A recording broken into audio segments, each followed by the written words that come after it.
RBI ने रोक लगा दी है 5 सहकारी बैंक, उनसे अब पैसा नहीं निकाल पाएंगे उनके खाताधारक। 2 बैंकों के ऊपर पूरी तरह से पाबंदी है और 3 बैंकों के ऊपर कंडीशन के साथ में पाबंदी है। मैं आपको खबर दिखाता हूं, मनी कंट्रोल की खबर आप देखिए। आरबीआई ने इन 5 बैंकों पर लगाई पाबंदी। जानिए कहीं आपका पैसा तो नहीं फंस गया है। 5 सहकारी बैंक हैं। रिजर्व बैंक ऑफ इंडिया ने देश के 5 सहकारी बैंकों के ऊपर 6 महीने तक की पाबंदी लगा दी है। इससे बैंक के ग्राहक बैंक में जमा खाता अपना पैसा नहीं निकाल पाएंगे। ये वही बैंक हैं जिन्हें आरबीआई के बिना अनुमति के न तो अभी किसी को कर्जा दे सकेंगे और न ही ये लोन ले सकेंगे। इनके अलावा अपनी किसी संपत्ति का ट्रांसफर भी नहीं कर सकेंगे। देखिए, एक तरफ जो है बैंक उठ करके सामने आ रहे हैं अडानी साहब को लोन देने के लिए कि उनके शेयर गिर जाए कोई दिक्कत नहीं है, कोई फर्क नहीं पड़ता है कि अगर अडानी साहब के शेयर गिर रहे हैं, लेकिन हम लोन देने के लिए तैयार बैठे हैं। बड़े बड़े उद्योगपतियों के कैसे अभी भी दरवाजे खुले हुए हैं अडानी के लिए, लेकिन दूसरी तरफ लोगों के ऊपर कैसी पाबंदियां थोपी जा रही है और लोगों का पैसा जो बैंक में जमा है वो कैसे जो है उसके ऊपर पाबंदी लगाई जा रही है। इस बात को आप समझिए। ये 5 इसमें जो है वो सहकारी बैंक है और 6 महीने के लिए पाबंदी लगी है। आरबीआई ने देश के 5 सहकारी बैंकों की बिगड़ती वित्तीय स्थिति के चलते उन पर पाबंदी लगा दी है। आरबीआई की ओर से लगाई गई है पाबंदी 6 महीने तक लगाई गई है। इससे बैंक के ग्राहक अब अपना जमा पैसा नहीं निकाल पाएंगे। इसके साथ आरबीआई ने बिना मंजूरी के न तो किसी को नया कर्जा दे सकेंगे और न ही लोन ले सकेंगे। इसके अलावा अपनी जो संपत्ति है उसका ट्रांसफर भी नहीं कर सकेंगे।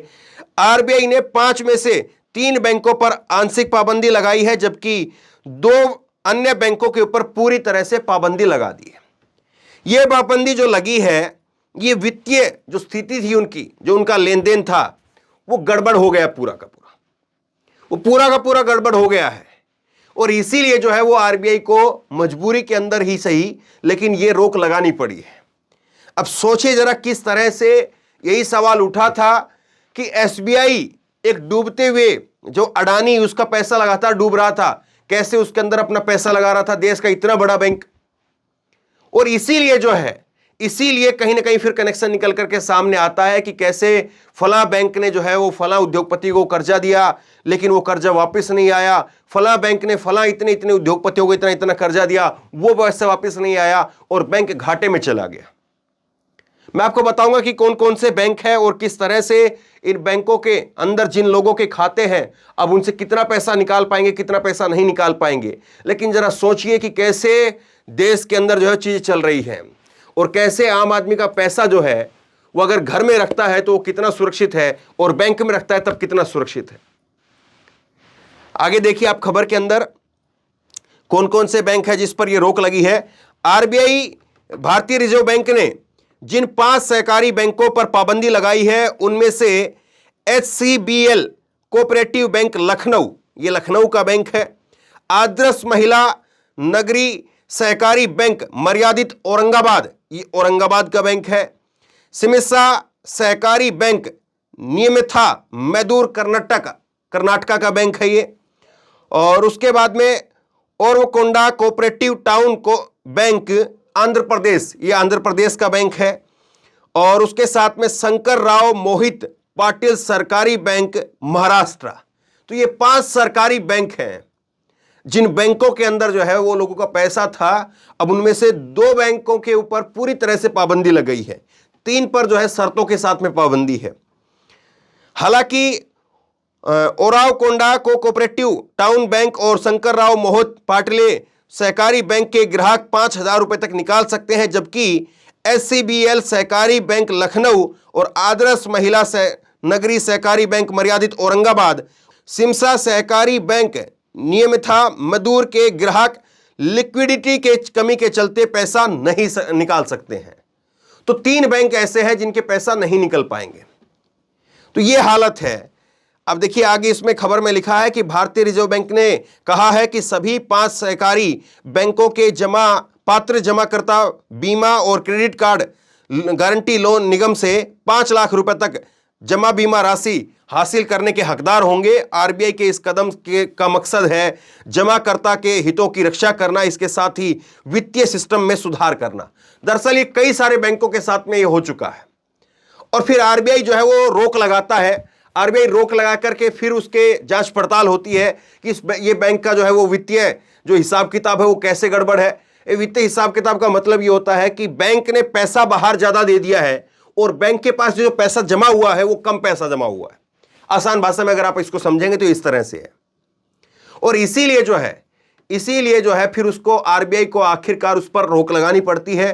रोक लगा करके उसका हिसाब किताब देखना पड़ता है, क्योंकि अगर नहीं रोक लगाएंगे तो बैंक उठा करके अपना पैसा देता रहेगा। बैंक में पैसा आ नहीं रहा है और इसीलिए बैंक जो है वो लोन ले लेता है और बैंक खुद कर्जे में चला जाता है। फिर उसका कई बार ये देखने को मिलता है कि आरबीआई जो है वो दो बैंकों को एक साथ मर्ज करता है। मर्ज करके बैंक फिर जो है वो घाटे से उभारा जाता है। तो इसमें किस तरह से जो है वो आगे चीजें आएंगी वो देखा जाएगा, लेकिन जिस तरह से यहां पर जो अभी तक चीजें निकल करके सामने आ रही है वो निश्चित तौर पर चिंता पैदा करती है। और चिंता इसलिए भी पैदा होती है कि देखिए कैसे जो है सरकारी सिस्टम के ऊपर कुछ अलग अलग उद्योगपतियों का किस तरह से जो लगातार रसूख सामने आ रहा है, वो ये चिंता पैदा करता है कि कहीं ऐसा तो नहीं है कि हमारे बैंक में भी जहां पर हम पैसा जमा करने लग रहे हैं और वहां से किसी बड़े उद्योगपति को अब खुल करके कई बैंक, और जैसे बैंक ऑफ बड़ौदा के जो वरिष्ठ अधिकारी हैं, चेयरमैन है, वो निकल करके सामने आए और उन्होंने कहा कि हम लोन देने के लिए तैयार है। अडानी का शेयर कितना भी नीचे जाए हमें फर्क नहीं पड़ता है, हम तैयार है लोन देने के लिए। तो क्या बैंक ऑफ बड़ौदा के अंदर जितने भी देश के लोगों का पैसा है, क्या उनको चिंता नहीं हुई होगी? उनको नहीं लगा होगा कि एक ऐसा व्यक्ति, एक ऐसी कंपनी जो लगातार घाटे में जा रही है और उस घाटे में जाती हुई कंपनी को उसका बैंक लोन दे रहा है, उसका पैसा तो डूबेगा ही डूबेगा, वो साथ ही साथ फिर हमारा पैसा डूब जाएगा, हो सकता है कि कल को दिवालिया घोषित कर दे। तो इस तरह से लगातार जो है वो लोगों के अंदर एक असुरक्षा की भावना निकल करके सामने आ रही है। और ये एक बार नहीं हो रहा है, ये पहली बार नहीं हो रहा है। इससे पहले भी पीसीएम बैंक के साथ में इसी तरह से हुआ, महाराष्ट्र पंजाब नेशनल बैंक के साथ में। तो किस तरह से जो है वो चीजें हो रही है मोदी सरकार के अंडर, कैसे जो है वो सब कुछ हो रहा है। और फिर निर्मला सीतारमण कहती है कि हमारा जो रुपया है वो नीचे नहीं जा रहा है, बल्कि हमारा रुपया जो है वो डॉलर नीचे जा रहा है, इसलिए हमें लग रहा है, डॉलर ऊपर जा रहा है इसलिए हमें अपना रुपया नीचे लग रहा है। तो देखिए हालात जो है किस तरह से बन रहे हैं। लेकिन वाकई ये अपने आप में चिंता पैदा करता है कि किस तरह से देश के बैंक अब वो 6 महीने के लिए, अब 6 महीने के लिए किसी का घर में शादी है, किसी को बाहर पढ़ने के लिए जाना है, किसी ने अपना जो घर खर्च जो है वो बैंक से चलता है, किसी की वहाँ पर पेंशन आती होगी, किसी के वहाँ से जो है वो रसोई का खर्चा उस बैंक से पैसा निकाल करके करते होंगे, तो कैसे जो है उनका परिवार चलेगा? सोचिए जरा इस बात को। तो बहरहाल बहुत बड़ी खबर है, लोगों तक पहुंचाइए किस तरह से जो है वो अलग अलग बैंक, 5 अलग अलग बैंकों के ऊपर रोक लग गई है और आरबीआई ने खुद रोक लगाई है। और अब उनके जमाकर्ता जिनके पैसे जमा है वो अपना पैसा नहीं निकाल पाएंगे। ये बहुत दुखद बात है और ये रुकना चाहिए। जो सिलसिला लगातार बन रहा है, कभी यहां इस स्टेट के अंदर, कभी उस स्टेट के अंदर, और अब तो लखनऊ तक भी बहुत पहुंच गई है। इस वीडियो को खूब शेयर कीजिए।